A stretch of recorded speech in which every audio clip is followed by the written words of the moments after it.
Hello, everybody. Thank you for joining our Business Roundtable webinar. Today, myself and my colleague Ram Sundar are going to show you 6 basic foundations for building a business that you can sell should you wish to, but also a business that will run itself when you're not there. Now, all I need to do now is get the PowerPoint to work. So there are 6 key elements for any business. If I go around them, where most people are very strong, most people set up in business because they're good at something called operations. And that tends to be where a lot of people spend most of their time and effort.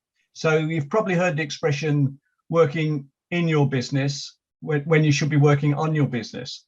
And what happens is a lot of people spend a lot of time working in their business on operations rather than working on their business in these other areas. If you can find time and the discipline to take time out of working in your business to concentrate on the other key areas, then you can build a business that will run itself when you're not there. So the first key element is goals and strategy. So we'll look at that in a short while. It's also important to understand your finance and your numbers. What a lot of people don't realize is a few small changes in a few key numbers can make a huge difference to your bottom line.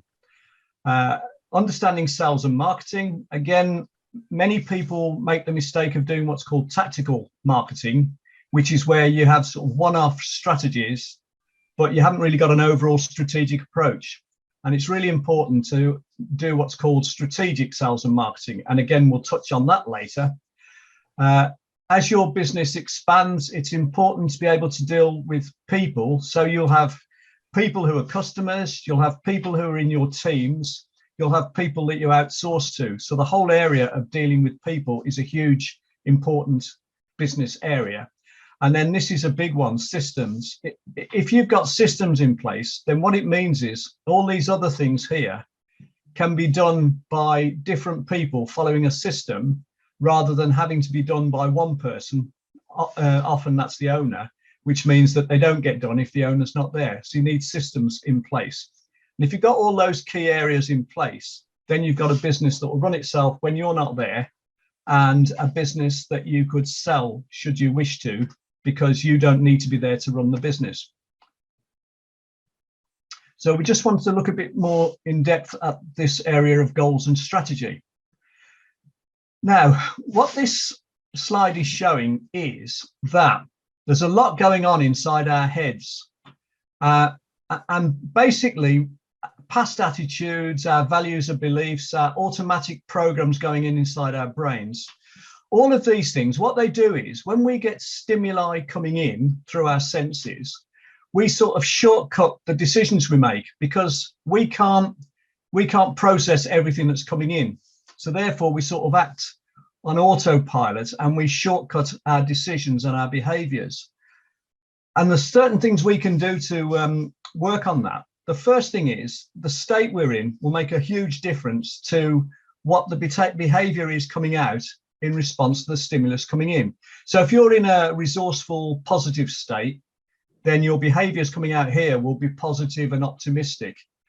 Whereas if you're in an unresourceful state, a negative state, then events coming in here will probably overpower you and the behaviors out here will be, negative behaviors.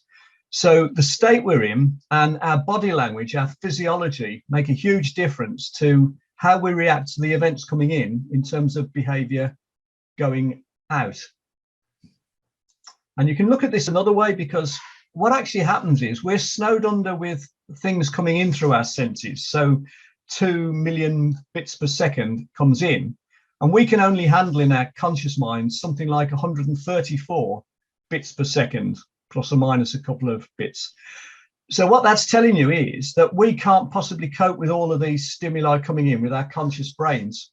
So it all happens in terms of what's going on in our unconscious mind, which is why we need goals, and we need them written so they're in our unconscious mind, and we need to imagine and feel that we've achieved those goals, because the more we can embed our goals into our unconscious mind here, the more what comes in here will be filtered out, and we'll actually behave in ways coming out that will point us towards achieving our goals. I think that makes sense, doesn't it? Sure. So in terms of strategy, one of the key areas that we're going to talk about, and my colleague Ram will go into more detail on this, is that in the marketplace, we need to stand out from the competition rather than be commodities. And I'll explain what I mean here. So these two sets of lines here, the one going up and then the two coming down, these are called market forces. So the blue line is what's called a supply line. And what that says is that the higher the price, so P here stands for price, that should be pounds or dollars. The P stands for the price. And what that says is that the higher the price, the more sellers you'll get coming into the market to sell. So therefore, the amount being offered for sale here is higher with higher prices. But it's the opposite with demand. The higher the price, the less or the fewer people are able and willing to buy. So you tend to get an inverse relationship between the quantity demanded and the price. Now, what happens is if you're just in the same market as everyone else, then the market price that's arrived at will be here. But if you can stand out from the competition and be different to your competitors, you can put yourself in a position where you're in a different market to the rest of them.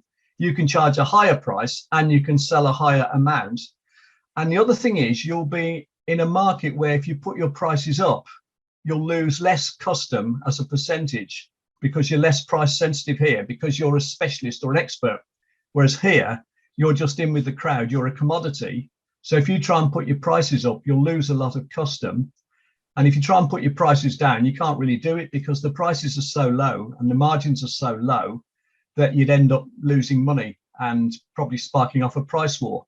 So the first important key bit of strategy is to try and work out how you can put your business to here where you stand out from the competition rather than here where you're just a commodity. And I think you'll be talking more about that in a short while, won't you, Ram? I will, yes. So just to give you an idea of how this works, here is where you're a commodity. Here is where you're differentiating from the others. So you're in your own marketplace as a specialist or an expert. And this is a really interesting idea as here, because this demand line here, what that says is that at this market price here, you'll sell this amount. But what it ignores is that you could sell smaller amounts, lesser amounts at higher prices. And there's a term for this, it's called consumer surplus. And what that means is if you can work out a way of segmenting your customers or clients and charging some of them higher prices for better value propositions or what they think are better value, you can actually charge different prices to different people rather than charge everyone this same market price. And that's one of the ideas, or those are some of the ideas that we'll come back to a bit later.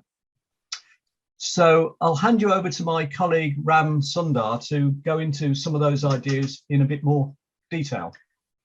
Thank you, Bernard. So what we found is that the fundamental areas of focus for a successful business, for any successful business, is these 5 areas: to create a solid foundation, to generate more leads, and not just any leads, but the perfect client, to convert more of these perfect clients into paying customers, to get more dollars per sale, higher transaction values from these perfect clients, and therefore generate more profits. But it's not actually these 5 areas. Each of these can be broken down further into several different areas. And that comes up to about 30 to 35 different ones. Bernard already talked about the market dominating position, which is what separates a commodity from a differentiated product. The reason, for instance, people will pay more to buy Apple products twice as much sometimes is because they get 4 times the value. And it's as simple as that. Now, when we get back to this pie chart here, then you'll see that it's overwhelming for any business owner to be responsible for all of these areas as well as manage their own business. So a lot of times they outsource some of the work to companies such as digital marketing. Let's take that as an example. When we look at just the digital marketing slice of the pie, then that can be broken down further into so many different areas. Social media itself comprises of LinkedIn and Facebook and Twitter and TikTok and what have you. And most marketing companies start in one of these niche areas. So the underlying problem here becomes that the business owners themselves don't know how to solve the problem of growing their business, but even the people who they hire to solve their problem don't know where to start. And generally the business owners are left to deal with so many areas that they don't have the resources or the time for. And then the question arises, how to maximize revenue and profit is to create a market dominating position to start with. What is it that separates you from your clients? And the whole purpose of a mastermind group is to get together a group of business owners from different areas that can collectively use their wisdom to solve all these problems together for every business owner in the group, so they can all grow together. And that said, I'm going to hand it back to Bernard, so we can continue. Okay, thank you, Ram. So going back to our idea of being strategic, some of the ideas that you can use to charge higher prices to some of your customers is you could have different packages like platinum, gold, silver, bronze. You could bundle in extra value, and you can also do things called upsells and cross sells. An upsell is where you sell a larger amount for a higher price, and a cross sell is when you sell a related product, again for a higher price. And all of these ideas here mean that you're able to charge some of your customers higher prices than the standard market price, simply because you're giving them extra value and they're happy to pay for that. And you'll find that a fair proportion of customers will actually go for that sort of extra value offering, as opposed to being just a basic commodity. And we've already talked about the idea that if you separate or differentiate yourself from the commodities down here, you've got what's called a market dominating position, because you're seen as an expert or a specialist in a specialist market. So what this is actually leading up to is that one of the best ways to work out how to implement these ideas we've been talking about is to actually be part of a community of other business owners with different experience, different expertise, different perspectives. And one of the best ways of doing that is by being part of what we call a mastermind group. And there's two key elements that you need in a mastermind group. The first thing is that you need to be able to give your best ideas to the other members without worrying that they will steal those ideas and use them to your disadvantage.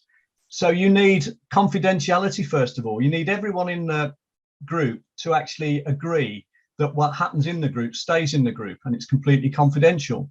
And the other thing you need is you don't want to be giving your best ideas out to other competitors who are also members of the group, because obviously they'll use your best ideas to your disadvantage.